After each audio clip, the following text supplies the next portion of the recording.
আসসালামু আলাইকুম। আজকে আপনাদের সামনে আমি একটা নতুন টপিক নিয়ে আলোচনা করতে এসেছি। সেটা হচ্ছে বার্নৌলির সূত্রের প্রমাণ।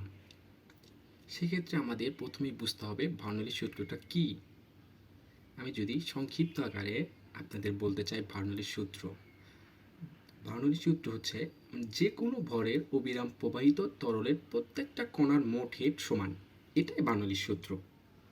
আরেকটু বিস্তারিত বলতে চাই, সেক্ষেত্রে আমরা বলতে পারি যে কোনো ভরের সঠিক অসংকোচনশীল তরল প্রবাহিত হওয়ার সময় প্রত্যেকটা কণার একটি অন্যটির সংযোগ রক্ষা করে চলে।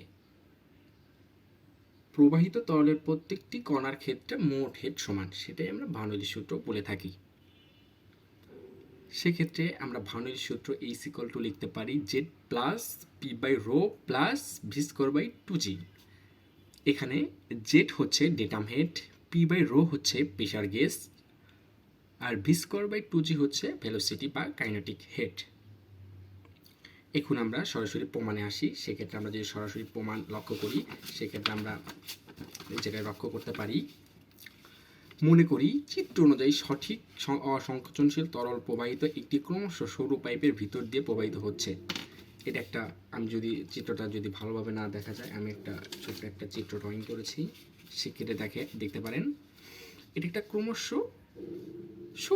সরু পাইপের দিকে তরল প্রবাহিত হচ্ছে। এখানে আমি ধরে নেই আপনার এই পাইপের চাপ পিয়ন এবং আনুভূমিক থেকে ডেটাম পর্যন্ত ডেটাম হেড তরলের অবস্থাজনিত উচ্চ থেকে ডেটাম হেড বলে থাকি আমরা, সেটাকে আমরা জেট অন দ্বারা প্রকাশ করেছি। ভি অন পাইপের এটা হচ্ছে সেকশন 1, সেক্ষেত্রে আমরা ভি অন, এখানে পাইপের ক্ষেত্রফল এ অন। উভয়ভাবে সেকেন্ড যদি আমরা সেকশন চিন্তা করি, সেক্ষেত্রে আমাদের পি টু অবশ্যই প্রবাহিত হবে ওয়ানের বিপরীত দিকে। এখানে আমরা সেকশনটাকে আলাদা করেছি, এটা এ এবং এ সেকশন, এবার এ হচ্ছে এ ড্যাশ এবং এ ড্যাশ সেকশন, এটা বি এবং বি ড্যাশ, এটা বি ড্যাশ এবং বি ড্যাশ সেকশন। তাহলে আমরা আমি যে কথাগুলো এখন বললাম, আমি যদি সেই কথাগুলোকেই যদি আমি লেখার ভাষায় লিখি সেক্ষেত্রে আমরা কি লিখতে পারি একটু দেখব। পাইপের এ সেকশনে জেড 1 পি 1 এ 1 ভি 1 যথাক্রমে ডেটাম হেড তরলের চাপ, ক্ষেত্রফল ও বেগ। একইভাবে বিবি সেকশনের জেড 2 পি 2 এ 2 ভি 2 যথাক্রমে ডেটাম হেড, চাপ, ক্ষেত্রফল ও বেগ। সহজেই আমরা বুঝতে পেরেছি বিষয়টা কি। পরবর্তীতে আমরা যদি আসতে চাই, সেক্ষেত্রে আমাদের আসতে হবে ধরি আপনার এ অন এবং এ অন। এক্ষেত্রে আমাদের এটা এ এ এটা এ এ এটা এ ড্যাশ, ওটা এ ড্যাশ, এটা বি, এটা বি, এটা বি ড্যাশ, বি ড্যাশ। সেক্ষেত্রে ধরি এ এবং বিবি সেকশনের তরল সামান্য দূরে যথাক্রমে DL1 এবং ডি দূরত্ব অতিক্রম করে এত স্থান দখল করে।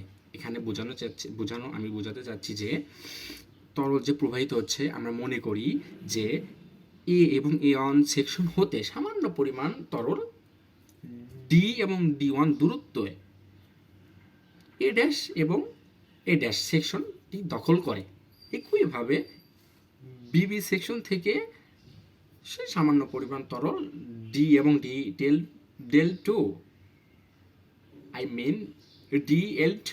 দূরত্ব অতিক্রম করে বি ড্যাশ এবং বি ড্যাশ সেকশনে স্থান দখল করে। যদি আমরা স্থান দখল করে, সেক্ষেত্রে আমাদের লিখতে হবে, আমরা জানি ওজনটা লিখতে হবে W equal to A on DL1 equal to omega. Omega এখানে হচ্ছে আমাদের পানির আপেক্ষিক ওজন। সেক্ষেত্রে আমরা এখানে লিখতে পারি এই দুটা সমান, যেহেতু একই পানি প্রবাহিত হচ্ছে, সেক্ষেত্রে সমানভাবে আমরা লিখতে পারি ডাব্লু বাই ডাব্লু। একইভাবে এটাও দুইটা সেম, তাহলে 1 নং ও 2 নং সমীকরণ হতে পাই এই দুইটা সমান লিখতে পারি। পরবর্তীতে আমরা যদি লিখতে পারি, পরবর্তীতে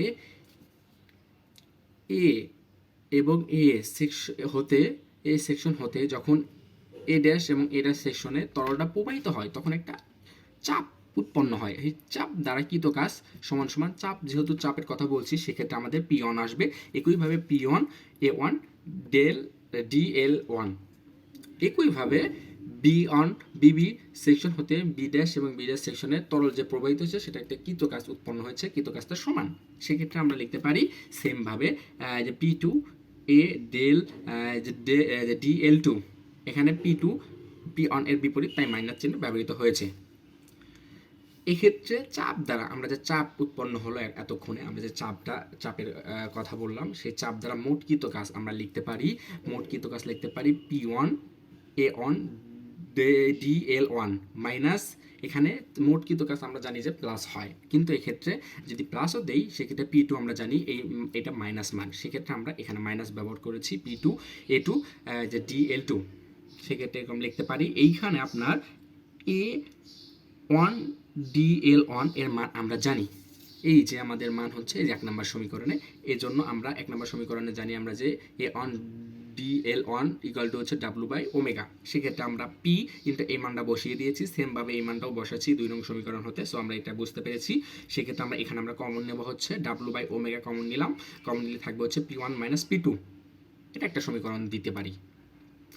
সেক্ষেত্রে আমরা পরবর্তী ধাপে আসি। আমরা জানি স্থিতিশক্তি অপচয় হয়, স্থিতিশক্তি অপচয় হয়, যেহেতু তরল প্রবাহিত হচ্ছে স্থিতিশক্তি অপচয় হয়। আমরা জানি স্থিতিশক্তি মানে স্থিতিশক্তির যদি কথা বলে তাহলে আমরা সূত্রটি জানি হচ্ছে mgh1 mgh। এক্ষেত্রে আমরা যেহেতু আমরা দুইটা সেকশন কল্পনা করেছি, সেক্ষেত্রে আমরা h1 এবং h2 ব্যবহার করব। সেক্ষেত্রে আমরা এম এর আমরা জানি আমরা জানি W equal to M G, সেক্ষেত্রে আমরা যদি এম এর মানটা লিখতে পারি তাহলে এম ইকুয়াল টু হচ্ছে W by G into G এবং এইচ অন, এখানে আমরা এইচ অনের জায়গায় আমাদের ডেটাম হেড মানে তরলের অবস্থাজনিত উচ্চতা জেড অন বসাবো, একইভাবে আমরা এখানে জেড টু বসাবো। পরবর্তীতে জি জি কাটা যাবে, ডাব্লু থাকবে, জেড ওয়ান থাকবে মাইনাস ডাব্লু জেড টু, এক্ষেত্রে আমরা ডাব্লু কমন নেব, Z one minus Z two, এটা একটা সমীকরণ লিখব। তাহলে আমাদের মোট কৃতকাজ বের করলাম, স্থিতিশক্তি বের করলাম। পরবর্তীতে লাস্ট একটা পর্যায়ে আছে, সেটা হচ্ছে